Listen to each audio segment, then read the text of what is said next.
Hi friends, ఈ వీడియోలో మేము బోగతా వాటర్ ఫాల్స్ ఎంజాయ్ చేసింది మొత్తం ఉంటుంది. వెళ్తూ దారిలో ఫారెస్ట్ దగ్గర ఆగినాం. ఆడ కొన్ని వీడియోస్ ఫొటోస్ తీసుకున్నాము. తర్వాత బోగతా వాటర్ ఫాల్స్కి వెళ్ళాము. అక్కడ మేము వాటర్లో చాలా ఎంజాయ్ చేసాము. నేను వాటర్లో ఫుల్గా ఆడుకున్నా.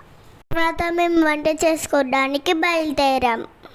వెళ్తూ ఒక చెట్టు దగ్గర ఆగి ఎంతో ఫన్గా వంటలు చేసుకున్నాము. ఎలాగో అలా వంటలు చేసుకోవడం పూర్తయింది. వంట అయ్యేసరికి సాయంత్రం అయింది. ఈ మటన్ ఉన్నదా ఎంత ఉడకబెట్టినా ఉడకలేదు. ఇట్లా సాయంత్రం అయింది. అప్పుడు కూల్ డ్రింక్స్ తెచ్చుకొని తాగుతూ తిన్నాము. తిన్నాక కాసేపు రెస్ట్ తీసుకొని మళ్ళీ బయలుదేరాము. ఇంటికి వచ్చేసరికి నైట్ 11 అయింది. ఇలా అయితే ఏంటి, మేమైతే చాలా ఎంజాయ్ చేసాం. మీరు కూడా వెళ్ళి ఎంజాయ్ చేయండి. మీకు మా వీడియో నచ్చినట్టయితే సబ్స్క్రైబ్ చేయండి. ఇంకా మరిన్ని కొత్త వీడియోల కోసం మా ఛానల్ని సబ్స్క్రైబ్ చేయండి. Please like and subscribe friends. మళ్ళీ కొత్త వీడియోతో మేము ముందుకు వచ్చేస్తాం. అప్పటి వరకు bye friends. Signing off. By.